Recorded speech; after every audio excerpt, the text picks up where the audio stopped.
Die Here God is die skepper van hemel en aarde. Die Here God onderhou hierdie skepping en sorg vir ons wat daarin leef. Geliefdes in die Here Jesus Christus, genade en vrede vir u van God skepper van hemel en aarde. Jesus Christus, wat van die fondasies van die aarde af daar was, en die Heilige Gees wat ons lei, behoed en bewaar. Amen. Om so 'n bietjie vooruit te spring van waarheen ons op pad is vanoggend, gaan ons vandag 'n baie bekende gedeelte saam lees hier aan die begin van 'n nuwe jaar. En is heel doelgerig wat ek dit gekies het. Dis nie sonder rede nie, want jy sien, dit wat ons vandag saam lees, het Israel ook jaar na jaar, wanneer die nuwe jaar aangebreek het, gelees as hulle begin van 'n nuwe jaar. En daar was 'n sekere rede, soos ons gaan hoor, waarom hulle hierdie teks oor en oor gelees het.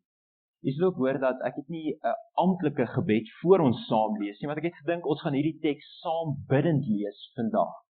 Aan die einde, wanneer ons belydenis van geloof gaan doen, sal jy ook weer hoor waarom ek sê ons lees dit bidend, hierdie teks vandag.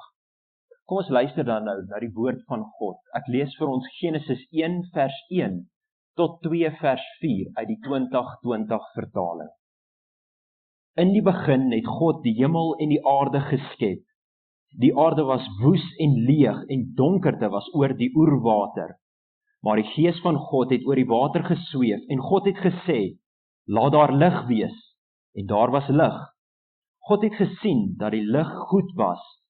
God het toe die lig en die donker van mekaar geskei. God het die lig dag genoem en die donker het hy nag genoem. En dit was aand en dit was oggend, dag 1. God het gesê, laat daar 'n gewelf wees tussen die waters en laat dit skeiding maak tussen water en water. God het die gewelf gemaak en hy het die water wat onder die gewelf was, geskei van die water wat bo die gewelf was. Dit het so gebeur. God het die gewelf hemel genoem en dit was aand en dit was oggend, 'n tweede dag. God het gesê, laat die water wat onder die hemel is op een plek bymekaar kom, sodat die droë grond sigbaar word. Dit het toe so gebeur. God het die droë grond land genoem, en die versamelplek van die water het hy see genoem. God het gesien dat dit goed is. God het gesê, die land moet groen plante laat uitsprei, gewasse wat saad gee, bome wat op die land vrugte dra, vrugte volgens elkeen se aard, vrugte waarin hulle saad is. Dit het toe so gebeur. Die land het toe groen plante voortgebring, gewasse wat saad gee volgens elkeen se aard, en bome wat vrugte dra, waarin hulle saad is, volgens elkeen se aard. God het gesien dat dit goed is, en dit was aand en dit was oggend, 'n derde dag. God het gesê, laat daar ligte wees aan die hemelgewelf om skeiding te maak tussen dag en nag. Hulle moet daar wees vir tekens en vir vaste tye en vir dae en jare. Hulle moet daar wees as ligte aan die hemelgewelf om lig te gee op die aarde. Dit het toe so gebeur. God het die twee groot ligte gemaak, die groot lig om te heers oor die dag en die klein lig om te heers oor die nag en ook die sterre. God het hulle aan die hemelgewelf geplaas om lig te gee op die aarde en om te heers oor die dag en die nag en om skeiding te maak tussen die lig en die donker. God het gesien dat dit goed is en dit was aand en dit was oggend, 'n vierde dag.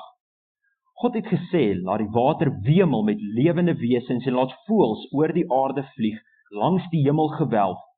God het volgens hulle aard die groot seediere geskep en al die lewende wesens wat rondbeweeg, waarvan die water wemel en alle vleiende voëls volgens elkeen se aard. God het gesien dat dit goed is. God het hulle geseën deur te sê, wees vrugbaar, word meer en vul die water in die see en laat die voëls meer word op die land. En dit was aand en dit was oggend, 'n vyfde dag. God het gesê, laat die land lewende wesens voortbring volgens elkeen se aard, makdiere, kruipende diere en wilde diere van die land volgens elkeen se aard.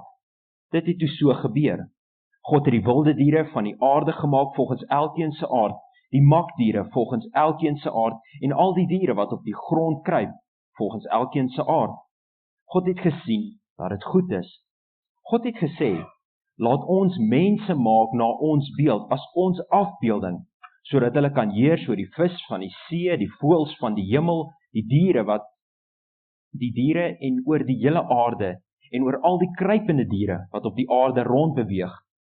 God het die mens geskep na God se beeld, na die beeld van God het God die mens geskep, manlik en vroulik het God hulle geskep. God het hulle geseën, God het vir hulle gesê, wees vrugbaar, vermeerder, vul die aarde en onderwerp dit. Heers oor die vis van die see, die voëls van die hemel en al die diere wat op die aarde rondbeweeg. God het gesê, kyk, ek gee vir julle al die gewasse wat saad dra, wat op die oppervlakte van die hele aarde is, en al die bome waarin daar vrugte is, wat saad dra. Vir julle sal dit as voedsel dien. En vir al die diere van die aarde, en vir al die voëls van die hemel, en alles wat rondbeweeg op die aarde, waarin lewensasem is, gee ek al die groen gewasse as voedsel. Dit het so gebeur. God het na alles gekyk wat hy gemaak het, en kyk, dit was baie goed. En dit was aand en dit was oggend, die 6de dag. So is die hemel en die aarde en alles wat daarby hoort voltooi. God was op die 7de dag klaar met sy werk wat hy gedoen het. En hy het op die 7de dag gerus van al sy werk wat hy gedoen het. God het die 7de dag geseën. Hy het dit heilig verklaar, want op die dag het hy gerus van al sy werk. Dit wat God geskep het, deur dit te maak. Dit is die geskiedenis van die hemel en die aarde, toe hulle geskep is. Tot sover vandag, geliefdes. Geseënd is die wat luister na die woord van God en hulle lewens daarvolgens inrig. Amen. Ek dink hierdie teks is wel bekend vir almal van ons. Van 'n baie jong ouderdom ken ons dit baie goed. Ons leer dit in die sonndagskool, ons het dit op skole geleer, en sonder om eers 'n Bybel oop te slaan, dink ek kan almal van ons hierdie teks amper opsê. Ons kan vertel hoe die skepping verloop het. En in aansluiting hiermee wil ek graag vir ons die volgende ook lees. Dit wat ek nou vir u gaan lees, gaan baie anderster klink, en aanvanklik gaan dit miskien klink of dit niks te maak het met wat ons sopas gelees het nie.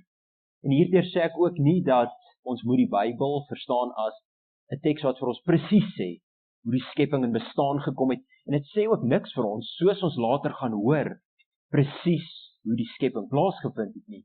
Ek dink dit sê iets baie meer, iets baie dieper, maar net die volgende dan eers. Lank gelede was die atome in u liggaam versprei in die groot en deels leë buitenste ruim van triljoene kilometers. Biljoene jare gelede was daar geen aanduiding dat hierdie atome saam sou kom om jou oë, jou vel, jou hare, jou bene, of die 26 biljoen neurons van jou brein te vorm nie. Baie van hierdie atome kom uit die hart van sterre, indien nie verskeie sterre nie. Soos hierdie oeroue sterre gesterf het in asemrowende ontploffings, is partikels uitgegooi in 'n enkele sterrestelsel uit letterlik 100 biljoene ander, wat oor 'n gaping van triljoene en triljoene kilometers gestrek het. Ongeag dat hierdie atome oor die oerkosmos versprei was, het hulle aan die einde saamgekom om 'n wêreld te vorm, ons wêreld, die aarde. Die atome het afgekoel en in samewerking met gravitasiekrag is so nuwe en meer ingewikkelde dinge gevorm. Vir 4,5 biljoen jaar het hierdie atome hulle vorm verander, oor en oor. Soms was hulle deel van mikroskopiese, borrelende, lewende organismes in die oeroseaan, waarna hulle weer opgeneem is en deel van ander dele van die aarde se samestelling en kors geword het. Hulle was moontlik deel van 'n skild van 'n trilobite, miskien duisende trilobites. Hulle was moontlik deel van tentakels, wortels, voete, vlerke, bloed en triljoene of kwadriljoen bakteria tussenin. Soms het hulle in die oë van 'n diertjie gesit wat oor die oerwêreld uitgekyk het. Ander kere was hulle deel van die asem wat uitgeblaas is deur 'n diertjie wat rondgeswerf het in die ysperiode van ons wêreld. Dan is daar ander atome wat nooit in die bestaan van hierdie heelal, in die geskiedenis van hierdie wêreld 'n tuiste gevind het nie, maar vir die eerste keer wel in u daai tuiste gevind het. Op hierdie oomblik aan die begin van 2026, na al hierdie tyd en al hierdie ruimte, het hierdie atome saamgekom en het dit u en my gevorm, hier waar ons nou saam is. Jy sal hoor aan die einde waarom ek hierdie vir ons genoem het, en soos ek sê, ek dink nie dit spreek enigiets teen die skepingsverhaal nie, inteendeel. Ek dink as ons hierdie twee verhale saam lees, besef ons iets baie dieper van wat dit beteken om God te bely as skepper van hemel en aarde. En eers net so iets van Genesis, die teks wat ons vandag saam gelees het. Soos ek genoem het, as 'n mens terugdink aan jou tye op skool en hoe 'n mens in die Sondagskool die Bybel moes geleer het, is Genesis daai een teks wat almal van ons kan opset. Die rede daarvoor is nie omdat ons almal ewe skielik baie slim geword het, baie maklik woorde kan memoriseer nie, maar ek dink dit is weens die ritme wat 'n mens het in Genesis. Dink aan hoe dit begin. In die begin het God die hemel en die aarde geskep. Die aarde was leeg en onbewoond en waar was duisternis oor die diep water. Die gees van God het oor die waters gesweef en God het gesê, laat daar lig wees, en daar was lig. Ek hoop jy hoor die ritme, die herhalings wat daarin voorkom. As ek studente ook die Hebreëse taal leer, dan is hierdie een van die eerste tekste wat ons juist dan ook in die klas begin opsê en wat ons memoriseer. En ons memoriseer dit om presies dieselfde rede as wat dit so maklik is vir ons om hierdie teks in Afrikaans te memoriseer. Die ritme, die herhaling. Ek wil graag vir u net daai selfde teks wat ons nou gehoor het ook weer lees, maar in die Hebreëse taal, en hoor ook die ritme, hoor die herhaling wat daarin voorkom. Bereshit bara Elohim, et ha-shamayim ve-et ha-aretz, va-aretz hayata tohu va-vohu, va-choshech al-pinei tihom. Beruach Elohim, mirachefet al-pinei hamayim, va-yomer Elohim, yehi or, va-yehi or. Selfs al verstaan 'n mens niks wat ek sopas gelees het nie. Hoor u die ritmes, die herhalings, die wonderlike klanke wat hierin voorkom. En dit dadelik sê vir ons iets van hoe Genesis 1 geskryf was. Dis 'n teks met struktuur. Dis 'n teks wat orde het. Daar's 'n ritme wat voorkom. As jy dit oor en oor lees, dan begin jy optel maar daar's so sekere frasesse wat herhaal word. God skep op dieselfde manier. God sê laat daar X wees en daar is X. God noem X 'n sekere naam en dit is so. God sien dat X goed is. Dit het aand geword, dit het môre geword. Dag 1 gevolg deur dag 2, dag 3 tot op dag 7. Maar dit is nie net in hierdie frasesse wat daar so hierdie herhalings voorkom nie. Daar is ook 'n besonderse 7voudige herhaling wat voorkom hierso. Die woord vir God, Elohim, kom presies 7 keer voor in die Hebreëse teks van Genesis 1 tot 2 vers 4. 7 keer sê God, dit was goed.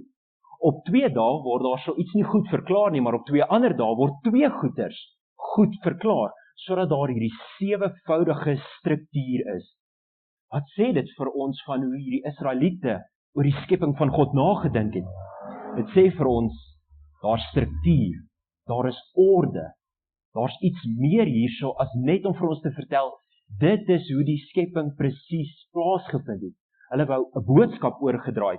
Lees mense nog bietjie van nader hierdie teks en oor, en ek kan u verseker, ek het hierdie teks al menigte kere gelees. Dan mag jy agterkom, maar selfs die manier hoe die dae gestruktureer is orde ingebring. Die teks begin om vir ons iets te sê oor hoe die wêreld was voor God begin skep het. Die aarde was leeg, onbewoond en duisternis was oor die diep water. Nou onmiddellik as ons dit lees, en jy lees die teks van, dan wil ons vir onsself sê, maar wag so bietjie.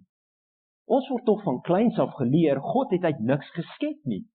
Maar nou sê ons, voor God begin skep het, was daar dinge reeds hierso.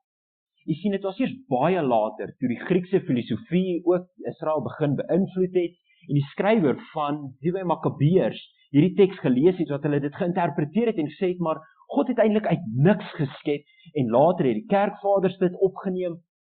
Maar lees ons Genesis self, dan sien ons, dit sê vir ons, Voor God begin skep het, was die aarde leeg, onbewoonbaar, en daar was duisternis. Maar wat eintlik sê vir ons is, hierdie wêreld wat daar so bestaan het voor God begin het met God se skepingswerk, was chaoties. Dit was onbewoonbaar. Dit was leeg. Selfs al sou dit moontlik gewees het dat daar 'n lewende wese hierso in bestaan gekom het, sou nie vir baie lank kon bestaan nie. Want jy sien, dit was onbewoonbaar. En as jy hierdie verstaan, hierdie eerste reeltjie, dit was leeg en onbewoonbaar, en jy lees die res van Genesis, dan gebeur daar iets wonderlik. Jy tel iets ongelooflik in hierdie teks op, want dit begin met hierdie groot gemors, hierdie wêreld wat onbewoonbaar is, dit is leeg, daar is niks hierso, die oerwaters van chaos was net teenwoordig daar, en dan sweef God se gees oor hierdie chaotiese, leë, onbewoonbare wêreld. Net eers aan die skepingswerk van God. Dag 1 skei God lig en duisternis van mekaar. Dag 2 skei God die water bo die hemelgewelf van die water onder die hemelgewelf. Dag 3 roep God die waters onder die hemelgewelf bymekaar om die see en die droë land te vorm. Dag 4 skep God dan die groot lig en die klein lig aan die hemelruim. En hoor mooi word daar gepraat hier.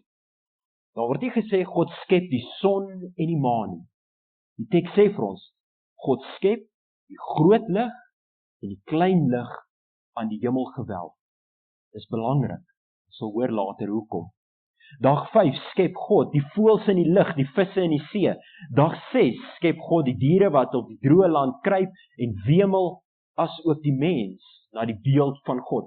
Letterlik sê die Hebreërs vir ons daarso, die diere op die grond wat rond krioel en rond beweeg. Ek sien in my oë en my gedagtes hierdie akedissies wat rond hardloop en die goggas wat op hierdie dag geskaap is en krioelend is, en ook dan ons as mens.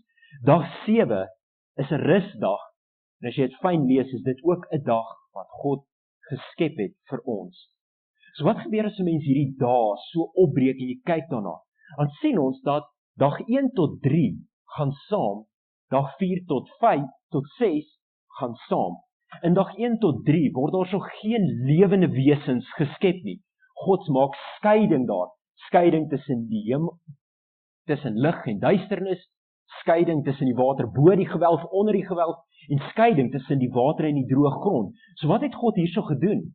God het hierdie onbewoonbare wêreld, onthou begin die teks, in die begin toe God geskep het, was die wêreld woes en leeg, was die wêreld onbewoonbaar en leeg. So wat doen God op dag 1 tot 3? God neem hierdie onbewoonbare, chaotiese wêreld en hy maak dit bewoonbaar. Hy maak dit sodat lewende wesens kan floreer in hierdie wêreld. Dan beweeg 'n mens aan na die volgende dag, dag 4 tot 6, en jy sien hoe dag 4 by dag 1 aansluit. Dag 1 skei God die lig en die duisternis van mekaar. Dag 4 skep God die groot ligte aan die hemelgewelf om te heers oor lig en duisternis. Dag 5 skep God die voëls in die lug en die visse in die see, want op dag 2 het God 'n skeiding gemaak tussen die water onder die gewelf en die water bo die gewelf. Dag 6 skep God die diere wat op die land rondkruip, want op dag 3 het God die land en die see van mekaar geskei. Wat sien ons? Ons sien struktuur. Ons sien hoe God hierdie onbewoonbaarheid in bewoonbaarheid verander het. En toe die bewoonbaarheid gevul het, die leegheid van die skepping gevul het met lewende wesens. Dag 4 se skepping is 'n besonderse ene wat daar gesê word vir ons. Op dag 4 skep God die groot en die klein ligte wat aan die hemelgewelf is. Die groot lig om bedag te heers en die klein lig om snags te heers. Nou wanneer ons dit lees, dan weet ons dadelik die groot lig is die son, die klein lig is die maan. Maar jy sien, as daar so 'n Babiloniër is wat geluister het na hierdie verhaal, sou hulle onmiddellik gesê het, hierdie is nie reg nie. Hierdie ligte wat julle van praat, die son en die maan, die Hebreëse name daarvoor, was name van gode gewees. En so besluit hierdie skrywer om nie te praat van die son en die maan, maar eerder net gewoon die groot lig en die klein lig. Waarom? Want wat Israel hier sê is dat hierdie groot lig en klein lig is nie gode nie. Dit is net dinge wat God ook geskaap het in hierdie wêreld. Dit is dinge wat in die hemelruim geplaas word, dat nie aanbid kan word nie, want aan die einde is daar net een skepper. Aan die einde is daar net een wat hierdie skepping heers en onderhou. Dit is die God wat hierdie groot lig en hierdie klein lig geskaap het en aan die hemelruim geplaas het. Ek hoop u begin iets te sien van die diepte van hierdie skepping, van hierdie teks wat ons hierso lees.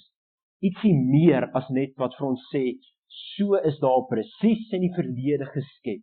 Hierdie is Israel se belydenis. Hierdie is Israel wat sê, hierdie is die God waarin ons glo.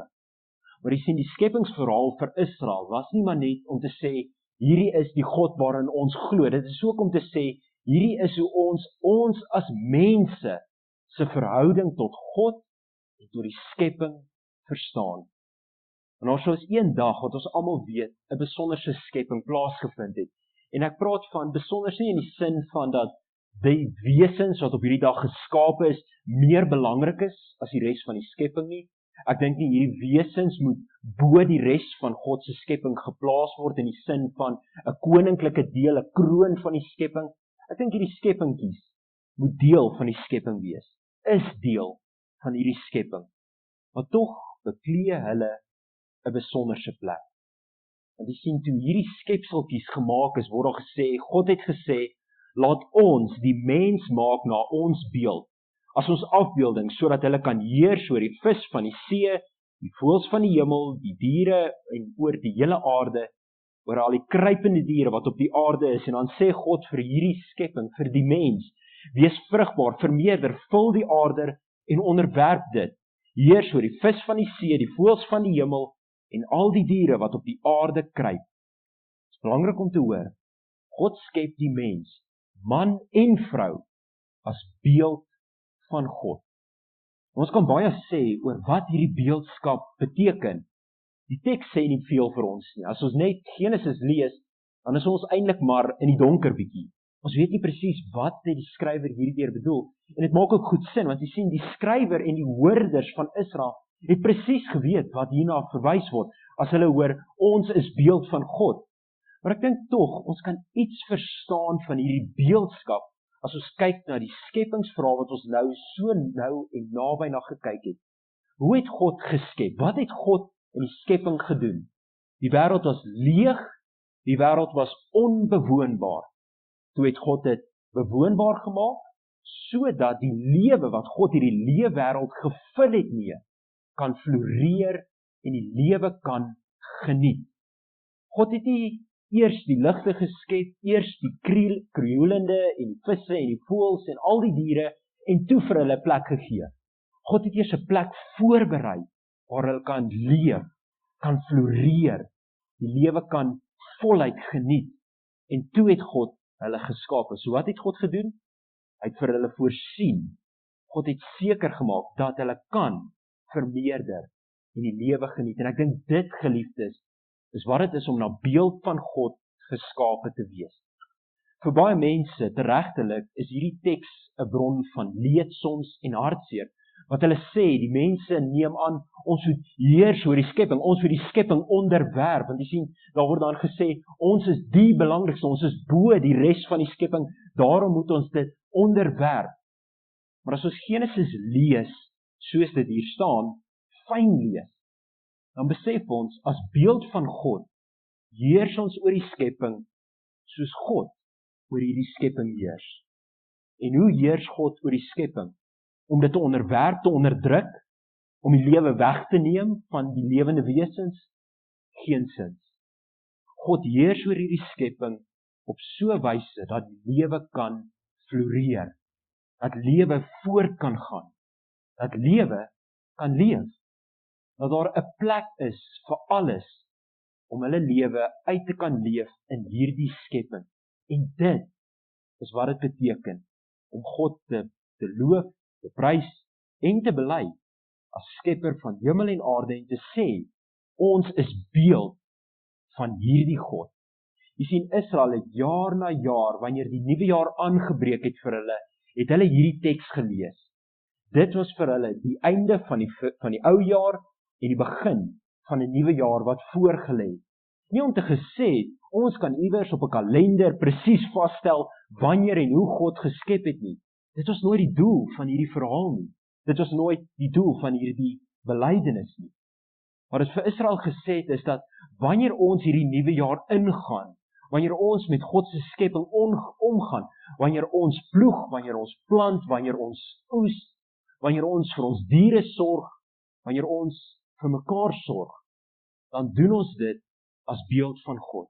Ons onthou, die wêreld was op 'n stadium in die verlede woes en leeg, onbewoonbaar. En die God wat ons aanbid, die God wat ons saam mee stap in hierdie nuwe jaar in, het hierdie onbewoonbare leefwêreld bewoonbaar en lewend gemaak. En dit is die beeld wat ons uitdra.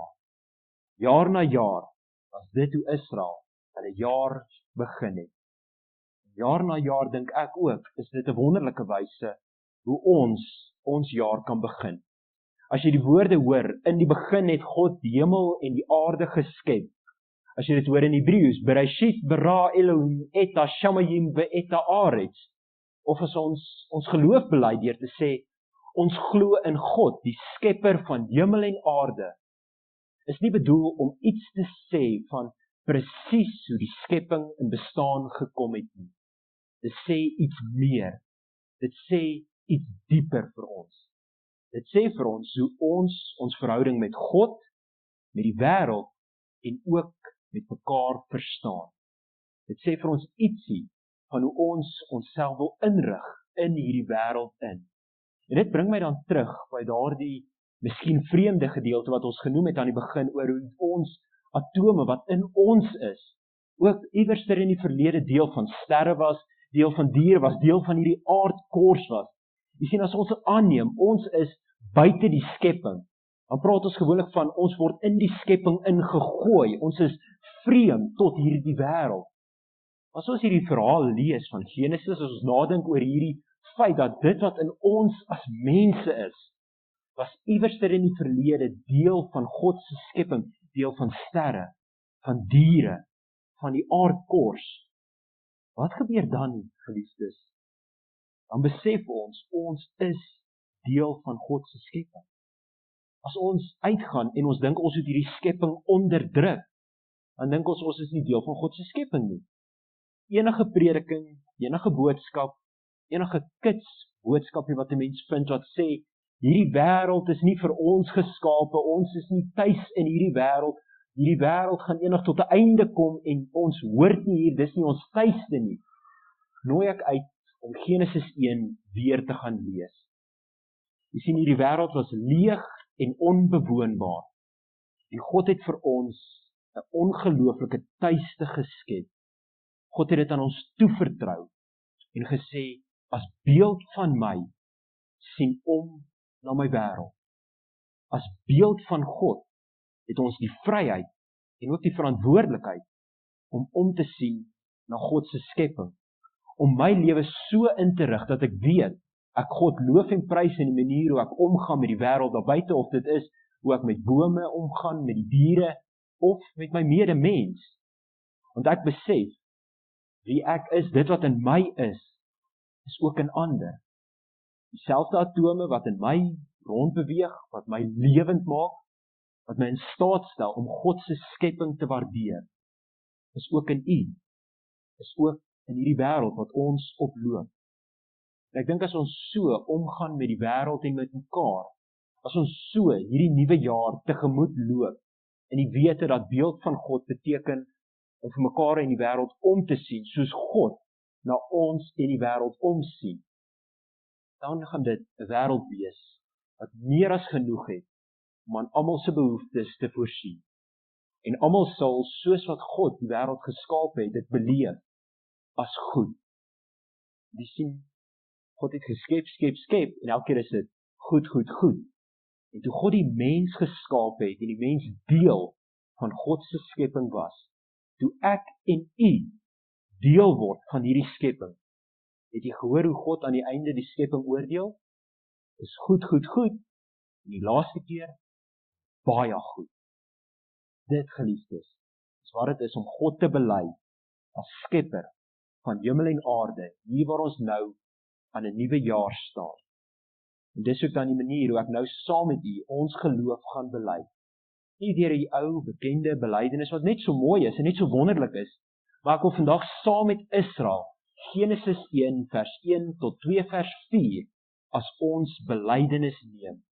En nou besef ons, hierdie is meer as net 'n teks wat vir ons sê, so is die wêreld eeue gelede geskape.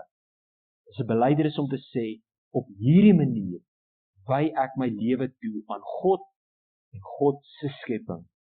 Kom ons staan, dan bely ons ons geloof saam deur hierdie teks.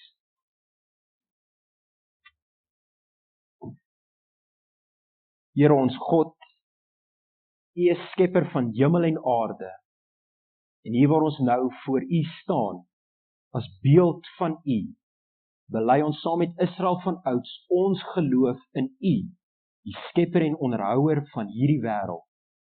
In die begin het God die hemel en die aarde geskep. Die aarde was woes en leeg en donkerte was oor die oerwater. Maar die Gees van God het oor die water gesweef en God het gesê, laat daar lig wees. En daar was lig. God het gesien dat die lig goed was. God het toe die lig en die donker van mekaar geskei.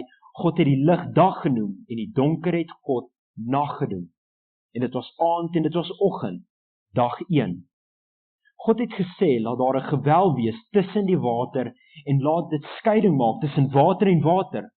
God het die gewelf gemaak en hy het die water wat onder die gewelf was geskei van die water wat bo die gewelf was.